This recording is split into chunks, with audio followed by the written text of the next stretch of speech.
So good morning everyone.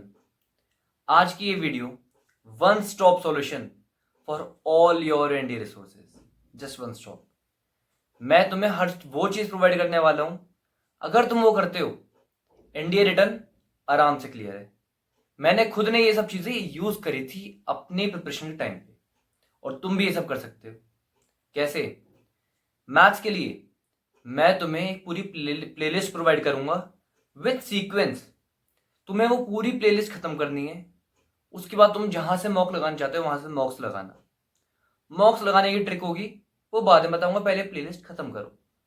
जैसे कुछ है उसमें मोस्टली मैराथन्स हैं जो 4 घंटे की हो सकती है, 5 घंटे की हो सकती है। उन्हें ब्रेक कर लो अपने हिसाब से। तुम्हें एक चैप्टर 3 दिन में करना है, 4 दिन में, एक एक घंटा रोज का बांट लो या 1.5 घंटा रोज का बांट लो। मैं सजेस्ट करूंगा 90 मिनट से 2 घंटे का मैथ्स की रोज का लेक्चर और 1 से 2 घंटे की रोज की प्रैक्टिस नेसेसरी। वरना उन लेक्चर्स के अंदर पूरा अपने प्रैक्टिस सेशंस भी हैं। मैंने सब कुछ ऐड करा है उसमें, प्रैक्टिस के लिए भी सब उसके अंदर है। पहले रिसोर्सेज हैं अपना थ्योरी पढ़ने का, देन प्रैक्टिस सेशंस हैं, वो सारे प्रैक्टिस सेशन करना। और कहीं रिसोर्सेज तुम्हें मिलते हैं कहीं से प्रैक्टिस के लिए कर लो। थ्योरी जहां मैं बताइए वहां से करोगे सब होगा, सब बहुत आसान है, बहुत। देन इंग्लिश के लिए भी एक और प्लेलिस्ट है जो कि अर्पित सर के चैनल पे ऑलरेडी बनी हुई थी। मैं उसका तुम्हें लिंक अपनी डिस्क्रिप्शन में प्रोवाइड करूंगा, वो लिंक फॉलो करो। अगर वो फॉलो करते हो डेफिनेटली इंग्लिश क्लियर।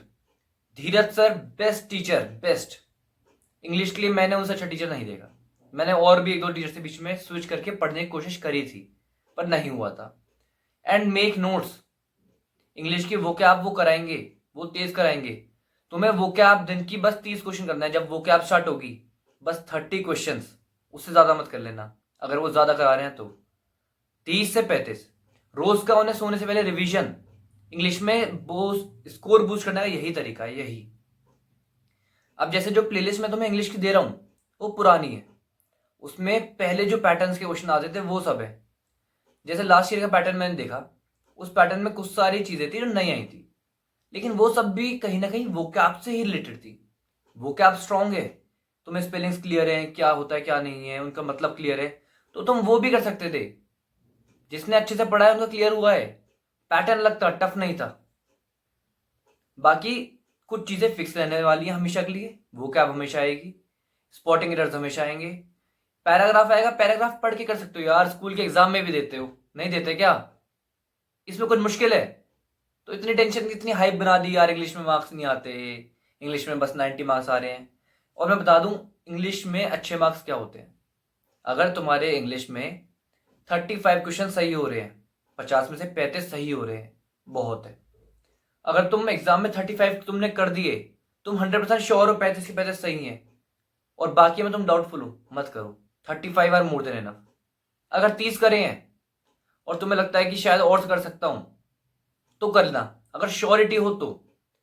अगर 25 करे हैं, अभी 10 क्वेश्चन पीछे हो, तो 50-50 चांस जहां पे लग रहा है तुम्हें ले लो। गेस वर्क, लेकिन 10 क्वेश्चन करना है, उससे कम का नहीं करना, उससे ज्यादा का नहीं करना। 10 का क्यों? क्योंकि 1/3 नेगेटिव मार्किंग है, बहुत फायदे में रहोगे अगर 2 या 3 क्वेश्चन सही हो जाते हैं तो। सोचो, अगर तुम्हारे 10 में से 4 क्वेश्चन सही हो गए और बाकी 6 क्वेश्चन गलत, तो मार्क्स तो 2 के कटने, 2 के तो अब भी पॉजिटिव में पहुंच गए। इसलिए टेक रिस्क, लेकिन कैलकुलेटेड रिस्क। अंधा रिस्क लेना बेवकूफी होती है।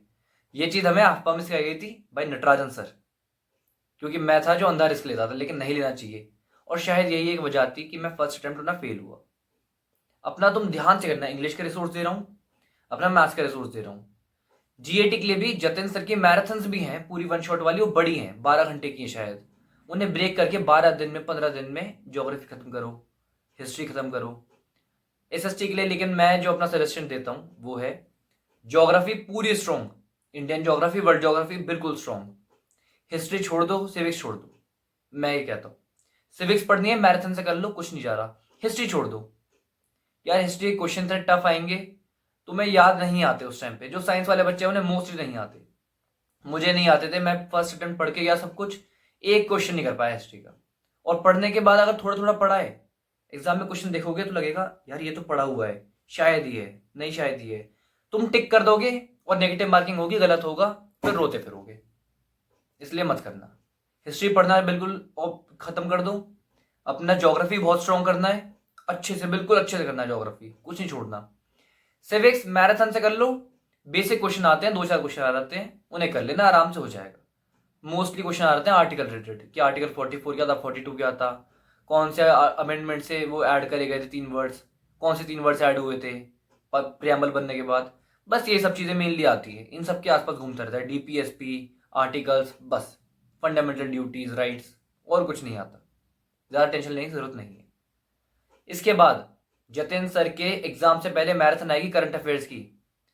भाई 10 या 12 क्वेश्चन अगर आ रहे हैं करंट अफेयर्स के, 8 से 10 क्वेश्चन उस मैराथन में से होंगे, एक में से गारंटी। मैं अपने एग्जाम से एक दिन पहले कर रहा था करंट अफेयर, क्योंकि मैंने पूरे साल नहीं पढ़े थे। उस टाइम मुझे अकल नहीं थी कि अखबार पढ़ना चाहिए।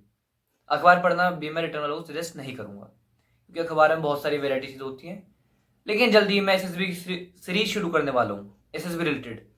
मेरी सारी लर्निंग्स जो मैंने आफपा से ली हैं और जो मैंने एक्सपीरियंस से और अब मेरे दोस्तों के एक्सपीरियंस से ली हैं, वो सब मैं शेयर करूंगा इन अ सीरीज फॉर्म, कि आराम से धीरे धीरे एक्सप्लेनेशन देते देते। अभी रिटर्न पे फोकस करो, एसएसबी साथ साथ देखना चाहते हो देख लो, क्लियर आराम से होगा, टेंशन की जरूरत नहीं है। चिल मार के रोज प्रैक्टिस करो। रोज का 8 घंटे अगर पढ़ रहे हो ठीक है, 8 से ज्यादा पढ़ने की कोशिश करो और अच्छी बात है। लेकिन अगर 6 से कम घंटे पढ़ रहे हो रोज, 6 से कम घंटे इफेक्टिव स्टडी, ऐसे नहीं कि 6 घंटे खोल के बैठ गए क्या है, हाँ बस पढ़ लिया पढ़ लिया पढ़ लिया, ये पढ़ाई नहीं है। इफेक्टिव स्टडी अगर रोज 6 घंटे हो रही है, गुड टू गो, कर लो। एग्जाम से आने वाला होगा, 1 महीना बचेगा, उस समय अपना 12 घंटे 13 घंटे इतना पहुंचाना है, 10 घंटे से ऊपर पहुंचाना, आराम से क्लियर होगा। कोई भी गाइडेंस चाहिए हो कमेंट कर देना, मैं I will help you out. Bye.